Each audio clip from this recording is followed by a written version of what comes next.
The Sith do not simply occupy, they build, they corrupt, they transform. And in this way, the Shrine in the Depths was only the beginning of what the Sith had done to Coruscant. Welcome back to the Archives, Acolytes. We've been expecting you. The canon version of the Old Republic timeline is one that we don't often talk about due to it heavily being shrouded in mystery at this point. But what we do know is that at one point in time, the Sith controlled all of Coruscant. And not only this, they constructed a shrine over a light side nexus known as the Sacred Spire. The dark side eclipsed the heart of the nexus until it was irreparably corrupted. The Jedi raised the shrine and built their temple upon it, hoping to neutralize the dark energies. But little did the Jedi know, it was their power that was going to be neutralized. And the more we pondered on the shrine, the more we are reminded of another aspect of Coruscant, its nightmare-inducing underworld. Beyond a certain depth, the city of Coruscant becomes a place of nightmares. Screams echo in the darkness from hideous creatures, beings that once may have been human. Colossal monsters measuring the length of Star Destroyers slither around the giant trash heap. And the Jedi very pointedly avoid going down to the lower levels. All of this whispers that Coruscant's underlevels are hiding a darker secret than many of them know, one that goes far beyond economic depression. So today, my friends, we're going to take the last elevator down to the Undercity, so if you dare to join us, crush that subscribe button, because if we go alone, we may never return. So what is the secret that holds a knife at Coruscant's throat? That is the venom that the Sith has seeped into much more than just the Jedi Temple. The dark side has a grasp on the Republic capital world. Deep in the underlevels, its influence has grasped every being, turned them into insidious monsters, whether that be physically or mentally. We believe it's because the Sith have buried an entire kingdom beneath the surface of the world. Untold artifacts, dark side nexuses, temples, shrines, beasts, and cults, all coiled in the depths like slumbering titans. We think that this is a secret that the Jedi do not want to admit, a secret that Palpatine is aware of and is actively trying to exploit. And yes, this may be far-fetched, but before we give you our ruling, let's look at the facts of the Sith underworld of Coruscant, or at least the remnants of a great golden era of the past. Palpatine chose to stay on Coruscant after becoming the Emperor. He had the entire galaxy before him. He could have chosen any one of the worlds to be the galactic capital, perhaps even one of the ancient Sith worlds. But not only did he want to mock the Republic by sitting on its throne, we believe that Palpatine knew what was hidden on Coruscant. Sidious frequently used the shrine beneath the Jedi Temple to search out the mysteries of the Force. It was one of his greatest secrets and greatest weapons. But he knows what the Jedi built over it was only just the beginning. Perhaps the underworld of Coruscant is such a dark and a broken place because of what the Sith left behind. Places of terror and dark power, all of which are hidden so deep that even the Jedi cannot reach it anymore. The Jedi either physically cannot reach the lower levels, or they avoid them altogether. The underworld is considered a deadly environment even for Knights of the Republic, and they are therefore discouraged from going down there at all. The city has completely closed in around those that live in the depths, cutting them off from the surface and from sunlight. No matter whether it's day or night, the underworld is plunged in eternal darkness. It is the dark that rules the city below, and we aren't simply speaking about the lack of light. It is the darkness of the minds and the hearts of the denizens which rule. Chaos, anarchy, suffering, and death, all of this perpetuate the lives of those below. Greed, apathy, abusiveness, this is how they survive. Every inclination of their heart is continually wicked. Crime syndicates and gangs have more of a presence there than the Republic does, and the idea of police and Jedi are a fantasy to the population. It is eat or be eaten, enslave or be enslaved. None who live beneath the surface could rest at night until they had done evil. And when you go even deeper, you will soon find that those who live on the most bottom levels long for the areas where they could be spice-drunk slaves to cartels, because in comparison, what they deal with, that life is far more favorable. Below level 1313, the lives of the denizens are tribalistic. They must do whatever they can to survive no matter what. This means eating that which is still living, irradiated, or even their own kind. Cannibalism is a fact of life in the underbelly of Coruscant, because it's either that, or they join the concrete slugs in eating literal garbage. What that does to a person is unspeakable, as are the things that they encounter. There exist reports of monsters, mutated beings that lurk in the shadows, demons of an urban purgatory. If you aren't hearing the howl in agony or the hunger of a beast, then listen closer, and you can hear the crunching as they shred through the flesh of humanoid prey. And if you don't hear anything, that means that they're listening for you.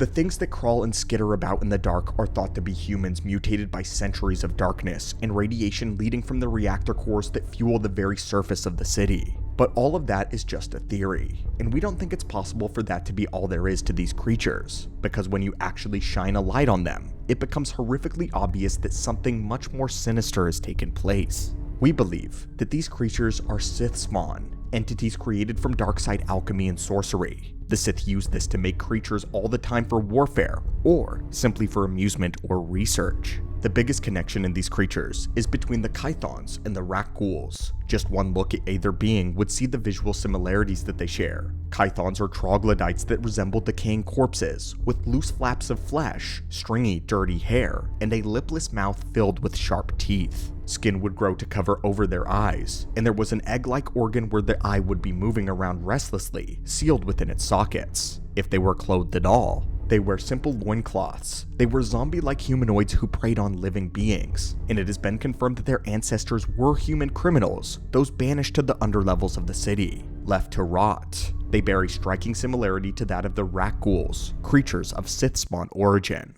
The creatures also happen to look like mutated humans with sharp claws and teeth, wearing dirty rags, having no eyes, and an appetite for human flesh. The only difference between them besides a few visual distinctions is the fact that the Rakghouls can spread like a plague in order to make more of themselves. These things originate from the 12 Dark Jedi, Carnus Mur to be exact. He created the Mur Talisman, which had the power to turn nearby sentients into these horrific monsters and then control them. Eventually he had an army of these mutants, and in some places, the Rakghoul plague got out of control and would consume entire populations. And if we want to run the red string even further, we can look at the outbreak on the world of Taris. Taris is an ecumenopolis. This is a planet-wide city much like Coruscant. But in its dangerous underlevels, a Rakghoul plague broke out and caused most of the population down there to become infected. By the time of Revan, the damage had been irreversible, and it remained so for the entirety of the Old Republic. We can actually match this with the presence of the Chthons on Coruscant. It very much could be the same principle at play. Those brainwashed down in the depths of the underlevels were mutated, driven to an animalistic nature by the resident darkside nexuses that permeate the environment. Other mutants live there as well though, such as the Coruscanti ogre. These beings were thought to have been closely related to humans, but their true origins are completely unknown. They demonstrated similar features such as a sparse patches of hair, leathery skin, and large misshapen angular heads with wide mouths containing jagged teeth. It was interesting to note that no two of these beasts ever looked alike, perhaps indicating that they were also mutants of humans. It is thought that millennia of exposure to sewage, pollution, reactor radiation, poor diets, and a destroyed ecosystem of Coruscant contributed to the ogre's deformed, motley appearances. But we think otherwise. They are still somewhat intelligent, they lay traps, they can cook and hunt, and they use tools. The next creature that we are convinced is a Sith spawn are the corridor ghouls. They're much like the Chthons in appearance, but they are much more canine in nature. However, what makes us think that they were once people is that they release human-like screeches through echolocation. Not only this, but they are immune to the Jedi mind trick, indicating that there is a hidden intelligence of Force resilience here. Nearly all of these beasts bear the markings of Sith influence, but for us, there is one creature that has the fingerprints of alchemy all over it in the underbelly of Coruscant.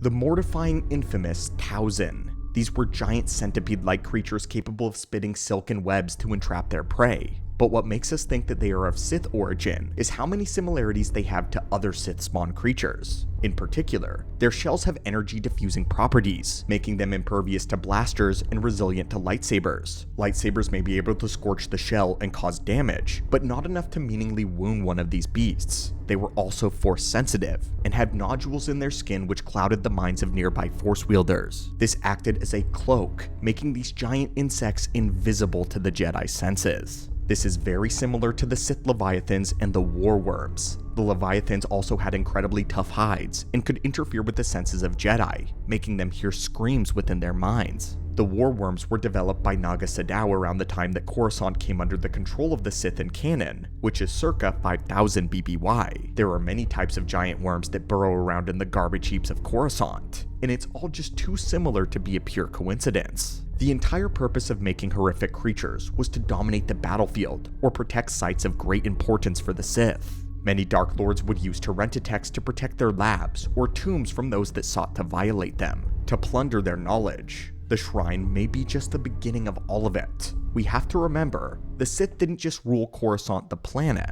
They ruled the entire galaxy for generations with Coruscant as its capital. By nature, the Sith expand, build, and they make huge monuments that leave behind their legacies. This often takes the form of structures that house secrets. Men like Naga Sadow, Exar Kun, Darth Mammon, and of course Darth Plagueis, they couldn't help but dive into their own obsessions, experiments, their creations, and when they did, they left behind massive force nexuses that place a black mark on the entire landscape. Are we really supposed to believe that the shrine beneath the Jedi Temple is the only thing left behind from the Sith of this era? The only thing they left behind when they ruled Coruscant as their throne? Absolutely not. The lost Coruscant kingdom of the Sith is possibly millennia old, dating back to the time of the golden age of the Sith. We're not talking about a single temple or even a collection of shrines that could dot the planet. We are suggesting that Coruscant has buried the Sith equivalent of Eldorado. And what's more, is that it's possible that there are those still alive who remember it.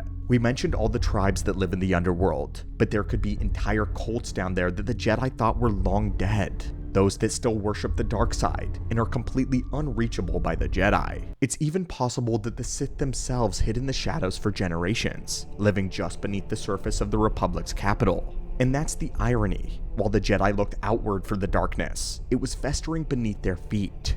Coruscant's underworld could symbolize the Republic's hidden rot and the Jedi's blindness to it. The deeper you go, the more you find the consequence of their arrogance. This may even be why Palpatine had such an obsession with the world, the location of the greatest Sith civilization outside of Korriban that the Jedi have been completely ignorant to. The terrors beneath the surface could be something that even Sidious feared or sought to control. Entire entities, living relics, or dark side forces could be awaiting resurrection. And with how much darkness is there, it's likely that a barrier exists keeping the Jedi from truly understanding and grasping what the depths of evil exist right beneath their feet. It wouldn't be the first time. On their ancestral homeworld of Tython, the Qua had built a hypergate deep within an abyss there. In order to protect it, they established a barrier that made all Force sensitives that approached it go insane unless they held a passkey. Such a concept is not beyond the Sith.